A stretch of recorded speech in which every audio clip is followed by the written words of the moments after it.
G'day, today I wanted to have a look at Steam Award nominations. They're back around again.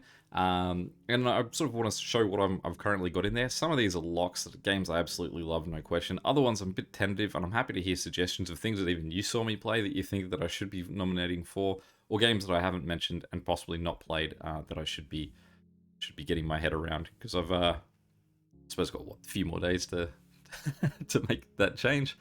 Let's jump straight into it and have a look at our my nominations. So first up, we've got the Game of the Year award. So maybe it was its immersive gameplay or gripping story, its well-crafted characters, immaculate design, or addictive multiplayer. Whatever the reason, the winner of this year's Game of the Year award, is an instant classic. And my nomination for this one is God of War. So I realize that this game did come out in 2018 originally, but that was on PlayStation. Its PC release is 2022, so it does count for this. So I didn't mention that before, but all games nominated here, except for Labor of Love, do have to be 2022 releases, making it a little bit trickier because it does mean you have to be playing new releases a whole lot. But this game I absolutely loved. Visually, absolutely gorgeous game. It would have been my nomination for Story Rich and soundtrack as well if you could nominate the same game for more than one category. But as it stands, you can only nominate one for one. So here we are as my Game of the Year.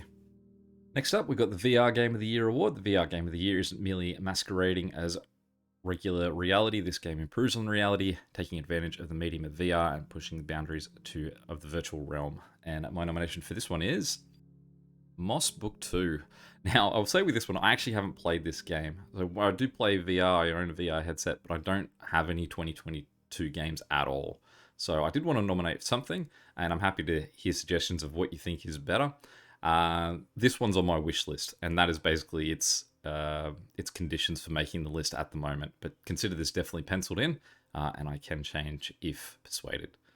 All right, next up, we've got the Labor of Love Award. This game has been out for a while. The team is well past the debut of their creative baby, but being the good parents that they are, these devs continue to nurture and support their creation. This game, to this day, is still getting new content after all these years.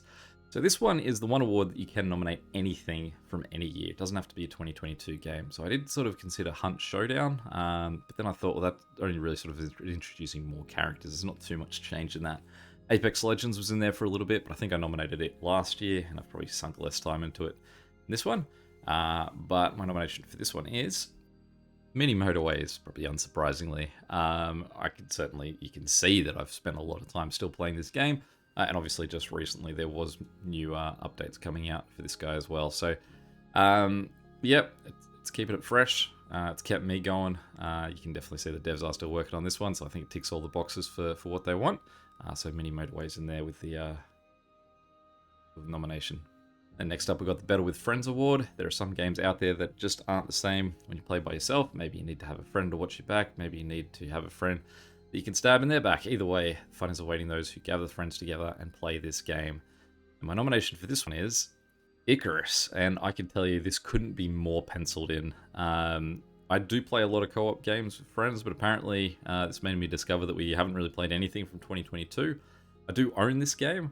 And I have played it for about an hour with one friend, but I mean, he dragged me through because he was much more experienced in the game than I was, so I wasn't sort of like, really taking it in or needing to know anything because he was just handing me everything. So certainly not a locked-in choice, this one.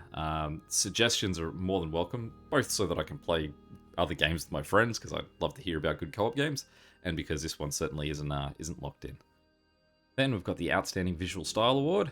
Visual style doesn't aspire to real-world graphical fidelity, though a noble goal in itself. It describes a distinctive look and feel that suffices an entire game. And for this one, I've gone with Cult of the Lamb. And obviously, I did do a full series on this one, but I think it does have a really neat sort of look to it. I think that I did want to nominate this for something, and this is probably the one that most applies to it. And there was nothing else that sort of really stood out to me that would sort of be in competition with it. So yeah, nice easy choice this one, and consider it locked in. Call of the Lamb. Alright, then we got Most Innovative Gameplay Award. The designers of this game are at the front lines of creative experimentation, bringing a fresh perspective and brain-breaking surprises. This game delighted, inspired, and entertained with newness never played before. And for this one, I've gone with the Entropy Center. So this one I haven't played the full game of. I've only played the demo. Did do a video on that. But there was nothing that really stood out for me as a winner for this one. Looking at all the other games I played, I wouldn't say anything was overly innovative. So this one can have the tick for that. Again, penciled in. Welcome for suggestions. There's possibly something that I've even played that you can argue with me that is actually more innovative than this one. But for now, I mean, it's a nice puzzle game. It's a different sort of look at the style that's sort of similar to Portal, but I guess innovative in its own way. Alright, then we got Best Game You Suck At. This is the game that rewards persistence and is not for the faint of heart. It's the toughest game we've ever loved. And for this one I've gone with one that I think has a really good chance in this category, Elden Ring. So it was a good game. I've put about probably 26 hours or so into it. And I'm enjoying it. It is just that, like, I'll walk in a direction until I get absolutely pounded, and then I'll walk back in a different direction until I get pounded again, and sort of just keep going until you can push the edges out. I would definitely not consider myself good at this game. It's certainly fun, but yeah, it's enjoyable, but definitely I suck at it. And then we got the Best Soundtrack Award. The Unsung Hero deserves to be recognized for its outstanding musical score. It's the OST with the most. MOST. And for this one I've gone with Death Stranding Director's Cut. Now, this one seems like a bit of a cop-out because, again, it's not really a 2022 game. The Director's Cut is, but the music hasn't really changed that much. But again, short for options. I thought there was a game that I really liked the soundtrack of this year, and I can't remember what it was. So consider this one penciled in, and and also open for suggestions again. But I did definitely enjoy the game. I enjoyed I loved the original game. I've got stuck into this one. A game so nice I'm playing it twice. Yeah, and soundtrack is definitely a highlight of the original in this one. And the next one is Outstanding Story Rich Game Award. Some days only a narrative heavy game will hit the spot, and this one packs a wallop. It's as gripping as any soap opera, as well tuned as any prestige TV screenplay, bravissimo for making us feel things. And with this one I've gone for Stray. Great little game, great story. Not too many categories that I think this one would otherwise fit into, so I think that Story Rich definitely can go the way of this one. I suppose it could have gotten music, but I think that Story Rich is one of the really high up awards, and certainly Stray can see itself sitting with this one, so definitely my vote. And then we got the Sit Back and Relax Award. This game is the antidote to a busy day. It's smooth, it's relaxing, it lets your worries melt away. This game is your moment of zen, which does seem like this one should really be a strong suit for me. And so for this one I've gone for All Quiet Roads. So this one, there are a few games, sort of like FlyCorp and Mini Motorways, that are definitely the sort of games that I really enjoy to just sort of relax to.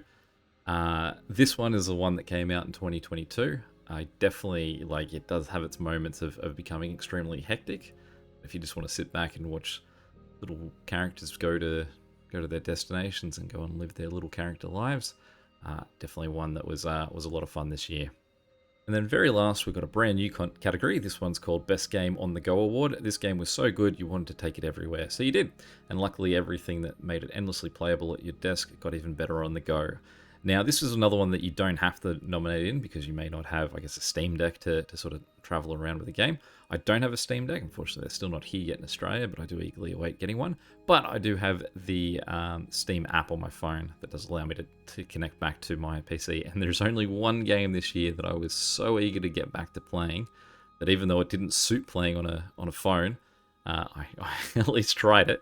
And that goes to Mage and Monsters. I can't express how much I enjoyed trying to solve this game, and I'm almost there. I've got one last difficulty to knock over.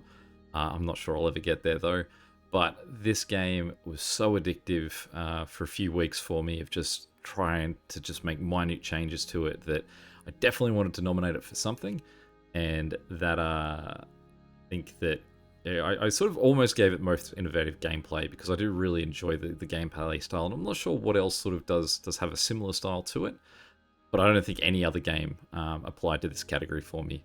Imagine how trying to play this on a phone with how much is going on screen. It is not easy. It definitely wasn't great, but it gets the nomination for this one because I at least tried, and that's more I can say than any other 2022 game. And that's it. That's my my nominations for this year. Any questions or comments, feel free to chuck them below. Any suggestions for those ones that you can see I'm clearly not sold on, I'd love to hear them, because I also love hearing about new great games that I haven't yet jumped into. And yeah, until next time, catch you later. See ya.